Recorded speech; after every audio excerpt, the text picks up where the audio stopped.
Good morning students. आज मैं आपके लिए लेकर आई हूँ RBSE board class 12 English compulsory book 2 panorama से 4th लेसन ड्रॉट पेज 23 से स्टार्टिंग पैराग्राफ से। But you know father the wall will crumble. लेकिन पिता, जैसा कि उसने छत का चारा उतार के बेल को डाल दिया था, तो कि भाई अगर आप ऊपर से डाल दोगे तो ये दीवारें गिर जाएंगी। Ghafoor was silent. गफूर इस बात पे भी चुप हो गया, बात तो सही है। He had nothing left but this हट, क्योंकि उसके पास अभी झोंपड़े के अलावा कुछ बचा ही नहीं है।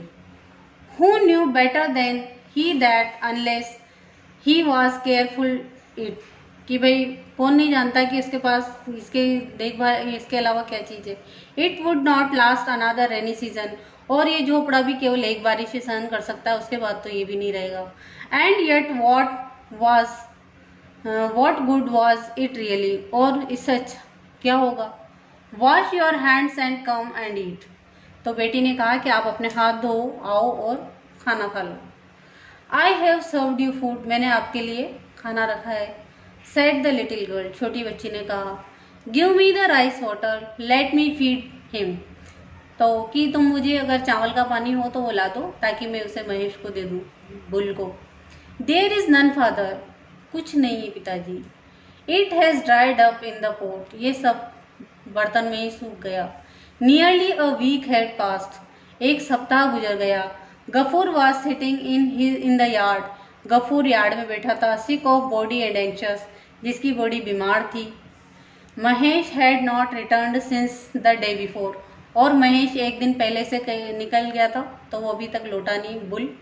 ही हिमसेल्फ वॉज हेल्पलेस, वो इतना बीमार था कि वो उसे ढूंढने भी नहीं जा सका। Amina had been looking for the bull everywhere from early morning, और अमीना सुबह से उसे पूरे गांव में ढूंढ रही थी कि वो मिल जाए, लेकिन वो कहीं नहीं मिला। The evening shadows were already falling when she came home, जब वो घर पे आई तो शाम हो गई। Have you heard father Manik Ghosh has sent Mahesh to the policeman, he said, कि पिताजी क्या आपने सुना है, मनिक घोष ने महेश को पुलिस में दे दिया है। नॉनसेंस। यस फादर, नॉनसेंस नहीं, हाँ इट्स ट्रू, ये सच है। His servant said to me, उसके सर्वेंट्स ने मुझसे कहा। Tell me your father to look for the bull at Dariapur, कि अगर तुम्हारे पिताजी उसे लाना चाहते हैं तो दरियापुर जाएं उसे छुड़ाने के लिए।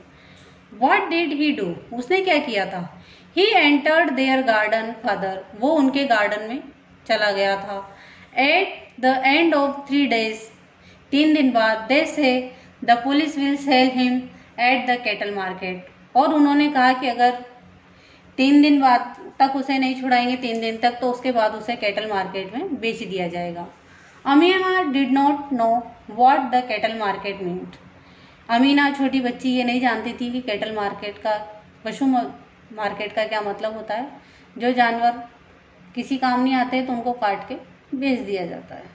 She had often noticed her father grow restless whenever it was mentioned in connection with Mahesh, उसने कभी कभार पिताजी के मुंह से ये शब्द सुना था जब कभी महेश का जिक्र होता था। But today he went out without saying another word, लेकिन वो ये कुछ शब्द कहे बिना बाहर निकल गया।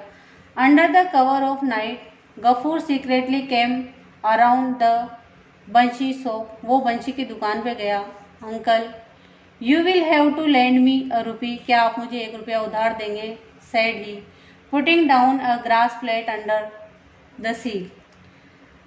बंशी was well acquainted with this object, Banshi इस चीज़ को जानता था। In the last 2 years he had lent a rupee at least 5 times to on this security, इस सिक्योरिटी पर, कि ग्रास प्लेट के अंडर सीट पर जो उस सिक्योरिटी पे वो 5 बार उसे 1-1 रुपया उधार दे चुका था। He made no objection today either भी उसे उधार देने में कोई दिक्कत नहीं थी। The next morning Mahesh was seen at his usual place again, अगली सुबह महेश वापस अपनी जगह पर नजर आया। An elderly man was examining him with very sharp eyes. एक बूढ़ा सा आदमी, एजेड आदमी, उसे बड़े ध्यान से देख रहा था। Not far away, one no one side. Gafur sat on the ground, Gafur ground पे बैठा हुआ था। All hunched up. The examination was over. जो उसका बुल का एग्जामिनेशन कर रहा था वो ख़त्म हुआ। The old man untied a 10 rupee note from a corner of the stall. जो व्यक्ति उसे बबूल को देख रहा था उसने अपने शॉल के कोने में से 10 रुपये निकाले। And soothing it again and again, और उसे बार बार मसलते हुए सेड, हियर टेक दिस। ये 10 रुपये हैं, लो। I shan't take anything off, I am paying the full price. इससे ज़्यादा मैं नहीं दूंगा, यही मैं इसके फुल प्राइस होगी इसके 10 रुपये। Stretch his hand. Gafoor took the money. Gafoor ने पैसे लिए, बट रिमेन साइलेंट, लेकिन वो चुप रहा। As the 2 men who came with old man. जो 2 व्यक्ति उस बूढ़े आदमी के साथ आए थे, were about to take the rope. वो रस्सी अराउंड द एनिमल्स नेक, वो एनिमल के गले में रस्सी बांधने लगे। इस तरह से आज हमारा ये लेसन यहाँ पे नेक्स्ट सेशन नेक्स्ट पैराग्राफ से। थैंक्स।